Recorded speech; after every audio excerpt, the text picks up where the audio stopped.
And the United States is the hottest country, with the exception of your country, I have to say, right? I'm not going to take that on. No, Mohammed, I'm not going to take that on. Wouldn't that be a terrible thing if I made that full statement? But I will not do it. You're hotter. At least as long as I'm up here, you're hotter. Now we're tariffing them, and it's at a level that nobody's seen. It's a level that is making us a very much different country and a very different Republican Party. We're doing what a lot of smart people would do, and we're not necessarily being politically correct. You saw what we did yesterday with health care. We've cut our health care by 50 to 90%. We have great partners in the world, but we have none stronger and nobody like the gentleman that's right before me. He's your greatest representative, greatest representative.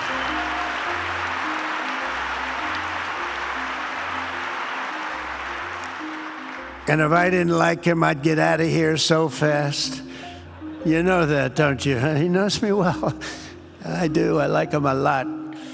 I like him too much. That's why we give so much, you know? Too much. I like you too much. There could be no sharper contrast with the path you have pursued on the Arabian Peninsula than the disaster unfolding right across in the Gulf of Iran. Think of that. They wanted to name it that. I said, they're not going to let them do that. Do you mind if I stop that? I stopped it. We're not going to let that happen.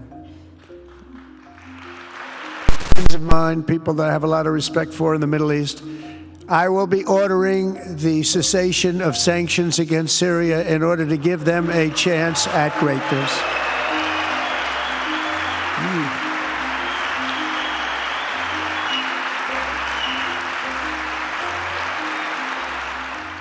Day one of President Trump's Middle East trip, a whirlwind diplomatic tour focused on foreign investments and significant strategic alliances. In this segment, we dive into key takeaways from his visit to Saudi Arabia, including his surprise pledge to lift sanctions on Syria, a major arms deal, and the continuation of his special relationship with Crown Prince Mohammed bin Salman. Let's break down the highlights and what this means for U.S. foreign policy in the region.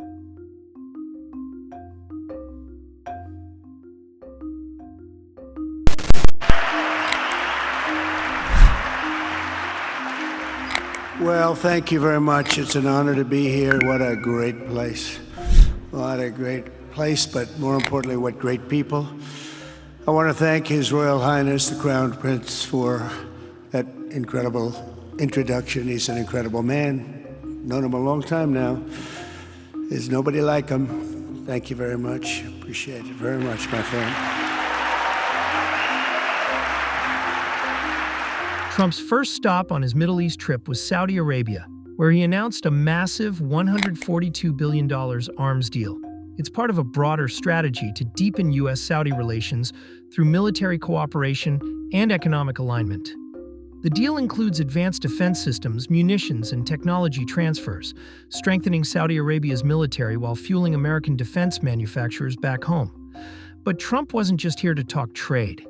He made it clear that this visit was also about personal diplomacy. And it's a tremendous honor to return to this beautiful kingdom and be welcomed back with such extraordinary generosity and warmth. I've never forgotten the exceptional hospitality showed to us by King Salman, who's just, we talk about a great man. That is a great man. That is a great man, a great family. And that visit took place exactly 8 years ago. The graciousness of the royal family and the Saudi people is really unsurpassed, no matter where you go. Trump's warm praise for Crown Prince Mohammed bin Salman comes as no surprise. Their personal rapport has translated into tangible deals like this arms package, which is one of the largest in U.S. history. The Biden administration had slowed arms sales to Saudi Arabia, but Trump's return to office has reversed that policy sharply. This deal not only reaffirms America's military support for Saudi Arabia, but also signals a reassertion of Trump's America First diplomacy, where strategic alliances are closely tied to business and investment. They understand that some of the things that have been approved and are currently under construction and will be delivered to Saudi Arabia very soon, and that's for their protection. But if you look in terms of dollars, $3 billion, $533 million, $525 million, that's peanuts for you. Should have increased it. $880 million, $645 million, $6 billion, that's for frigates. $889 million, $63 million, and that's for various artillery. Apple is investing $500 billion. NVIDIA is investing, and I see my friend is here, Jensen. That's very good, wherever you may be. I thank you very much, because he's putting in $500 billion. TSMC is investing. Where is Jensen, by the way? Where is he? He's standing here. Where is he? I just saw that. Thank you very much, Jensen. I mean, Tim Cook isn't here, but you are. What a job you've done. He said he's got 99% of the chip market. I don't know. That's not easy to beat, but what a job you've done. Thank you. We are proud to have you in our country. You know that. Thank you for the investment. TSMC is investing $200 billion, and with this trip, we're adding over $1 trillion more in terms of investment into our country and buying our products. And you know, nobody makes military equipment like us. We have the best military equipment, the best missiles, the best rockets, the best everything. Best submarines, by the way. Most lethal weapon in the world. In addition to purchases of $142 billion of American-made military equipment by our great Saudi partners, the largest ever. On day one, Trump's goal was clear: bring investment to the U.S. to boost the economy. A key part of his message was encouraging foreign capital inflows, particularly from Saudi Arabia. And the United States is the hottest country, with the exception of your country, I have to say, right? I'm not going to take that on. No, Mohammed, I'm not going to take that on. Wouldn't that be a terrible thing if I made that full statement? But I will not do it. You're hotter. At least as long as I'm up here, you're hotter. Trump's trademark flattery was on full display here, as he complimented Saudi Arabia's economic strength, all while promoting the idea of American superiority. The U.S. economy under Trump's second term has seen growth, though critics argue that much of the growth is concentrated in specific sectors like tech and energy. The engines of Formula One racing now roar through the streets of Jeddah in a historic milestone. Other industries recently surpassed oil. Think of it. All of your other industries now have surpassed oil. I don't know if a lot of people will understand what that means. It's so big, to make up a majority of the Saudi economy for the very first time ever. So think of that. Other industries are now bigger even than oil, which is always going to be a big monster. It's a big one. But that's a great tribute to you and economic development properly used. But groceries, gasoline, energy, and all other prices are down with no inflation. We have no inflation, and in a few short weeks, we've created 464,000 brand new jobs. Think of that. It's almost 500,000 jobs created just in a matter of weeks. We just reached a historic trade agreement with the United Kingdom, and over the weekend, we reached a breakthrough agreement with China. Trump also discussed his economic policies, focusing on tariffs and their impact on the U.S. economy. So now we're tariffing them, and it's at a level that nobody's seen. It's a level that is making us a very much different country and a very different Republican Party. Trump's tariffs on China and other nations were a cornerstone of his first term. The effects on global trade have been mixed, with some industries benefiting from protectionist policies, while others have suffered from higher costs. His rhetoric about a different Republican Party ties into his shift away from traditional economic conservatism. In fact, the rise of China economically was, if you look at it, directly equal to the date of the opening of the World Trade Organization. It has been great for China and terrible for the United States, and great for other countries, but terrible for the United States. So we're talking about it, and two of the groups that I want to do some very fast action will probably have everything completed by next week. We'll be imposing tariffs on steel imports and tariffs on aluminum imports. We're doing what a lot of smart people would do, and we're not necessarily being politically correct. You saw what we did yesterday with healthcare. We've cut our healthcare by 50 to 90%. Trump also touted his administration's successes in cutting healthcare costs, though his claims about the scale of these cuts have been questioned. You're going to see drugs and pharmaceuticals come down at numbers that nobody has ever seen. And drugs, pharmaceuticals, we think will be dropping. And it'll be a redistribution of costs with other nations, which really took advantage of a very nice group of people that ran our country. But not only is this a time of incredible excitement in the United States, it's also an exhilarating period right here in the Arabian Peninsula. Beautiful place, by the way. Beautiful place. Exactly. Thank you. Trump's healthcare reforms, particularly efforts to repeal the Affordable Care Act, faced widespread criticism. While some costs have been reduced in certain areas, the overall impact on healthcare access has been contentious, with millions of Americans potentially losing coverage. Thank you, Joe. Good to be with you, Mr. President. Today, after almost a century of trying, today, after over a year of debate, today, after all the votes have been tallied, health insurance reform becomes law in the United States of America.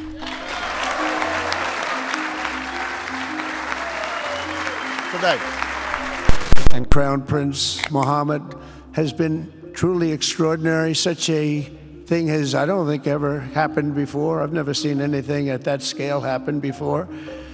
And I guess, maybe you could say the United States is doing pretty well too, but I don't think too many people have seen that happen before. Majestic skyscrapers, the towers that I see, the difference between now and 8 years ago. And 8 years ago was very impressive, but the towers that I see rising, some of the exhibits that I was shown by Mohammed, what I've seen there is just an amazing, it's amazing process, amazing genius of so many people, architecture, but I have a feeling I know where many of those ideas came from. Happens to be sitting right in this room right before me, but the towers and all of the different, I've seen a lot of different towers. I didn't think there's any version of a tower that I haven't seen in one form or another. I just passed 4 exhibits. I have never seen anything like any of them. So it's going to be very exciting. Trump's praise for MBS was a theme throughout his visit. He emphasized the strength of the U.S. Saudi relationship, even in the face of international criticism. We have great partners in the world, but we have none stronger and nobody like the gentleman that's right before me. He's your greatest representative, greatest representative.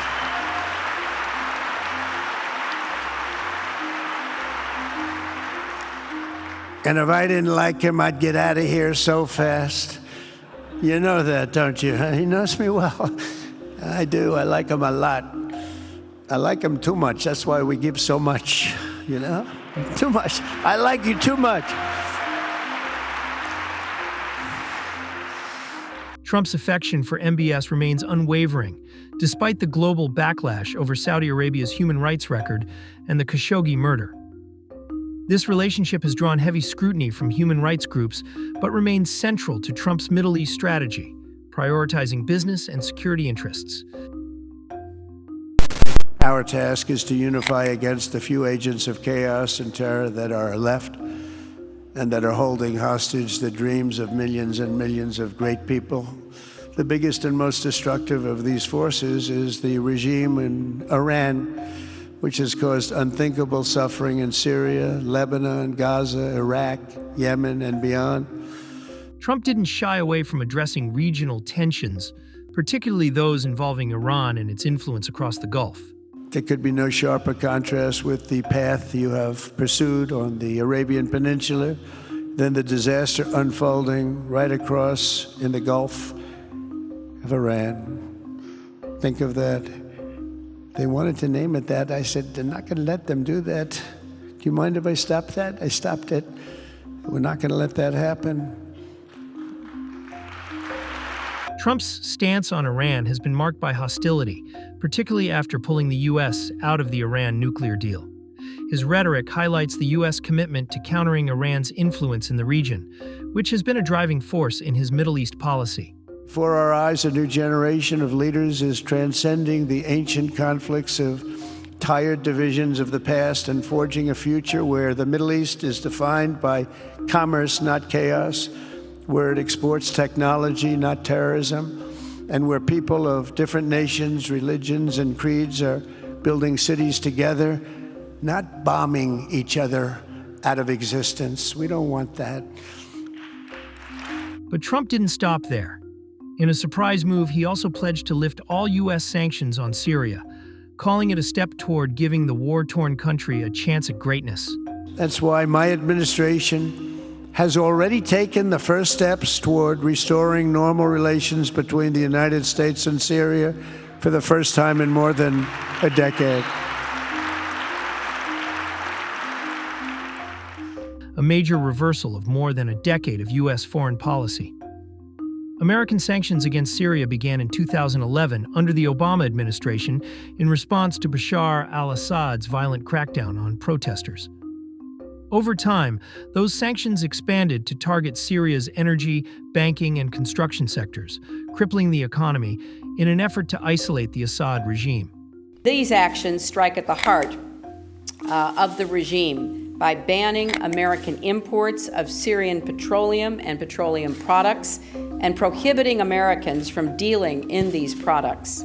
About a third of the regime's revenues come from the sale of oil, almost all of it to European countries, which are expected to impose their own bans. Even so, the protesters expect the crackdown to continue without let-up.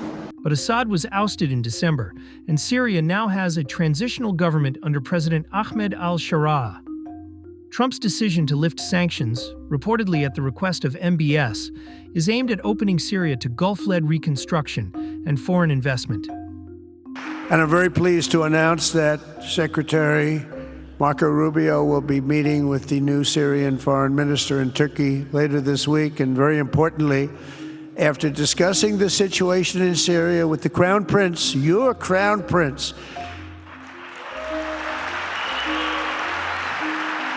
supporters argue it could jumpstart Syria's economy and ease humanitarian suffering. Critics warn it may reward a regime still recovering from years of civil war and authoritarian rule. Either way, it's a dramatic pivot, and one with global implications. and also with President Erdogan of Turkey, who called me the other day and asked for a very similar thing, among others, and friends of mine, people that I have a lot of respect for in the Middle East. I will be ordering the cessation of sanctions against Syria in order to give them a chance at greatness.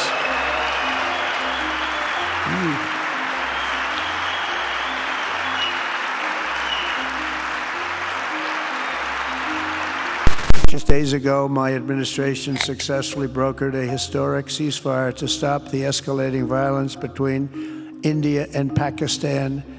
And I used trade to a large extent to do it. I said, fellas, come on, let's make a deal. Let's do some trading.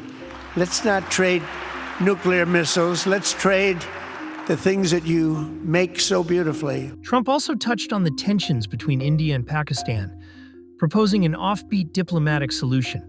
Maybe we can even get them together a little bit, Marco, where they go out and have a nice dinner together. Wouldn't that be nice? But we've come a long way, and it could be, millions of people could have died from that conflict that started off small and was getting bigger and bigger and bigger by the day. I've also been... While Trump's attempts at diplomacy are often unconventional, this suggestion to have India and Pakistan, nuclear-armed neighbors with a long history of conflict, have a nice dinner together, was met with skepticism.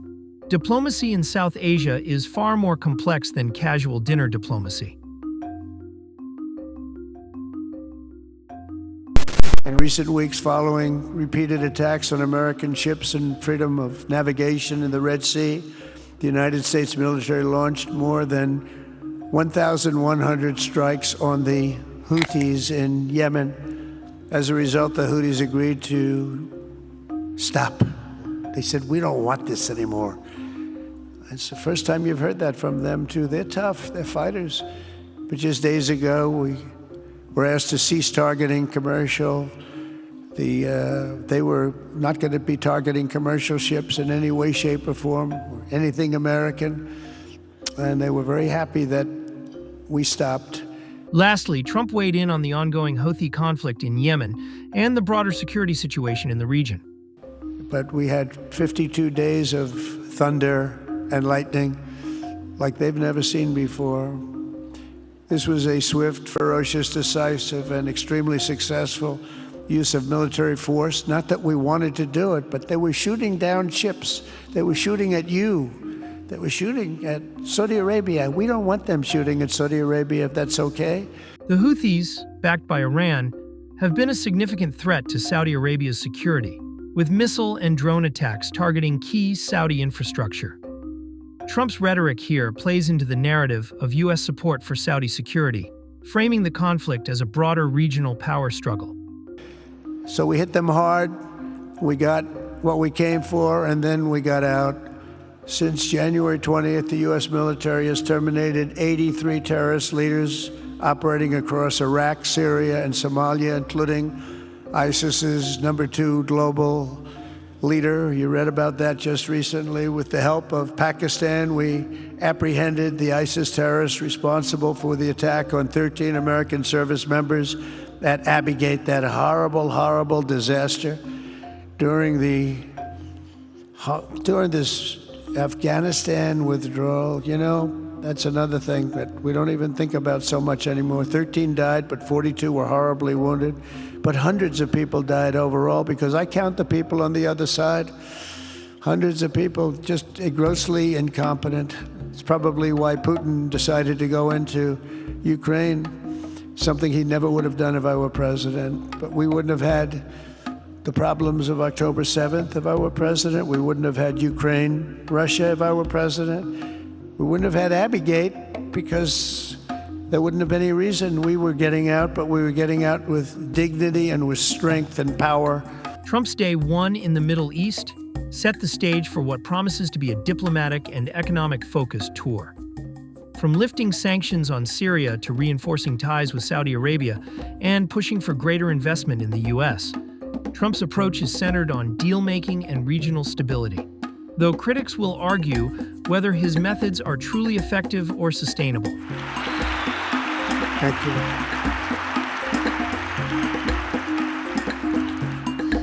So, Mohammed, I want to thank you again very much for having me. And as a representative of what I think is the greatest nation in the world, we are with you all the way, and you have a tremendous future. Thank you very much. And please pay my respects to your father. Thank you very much. Thank you.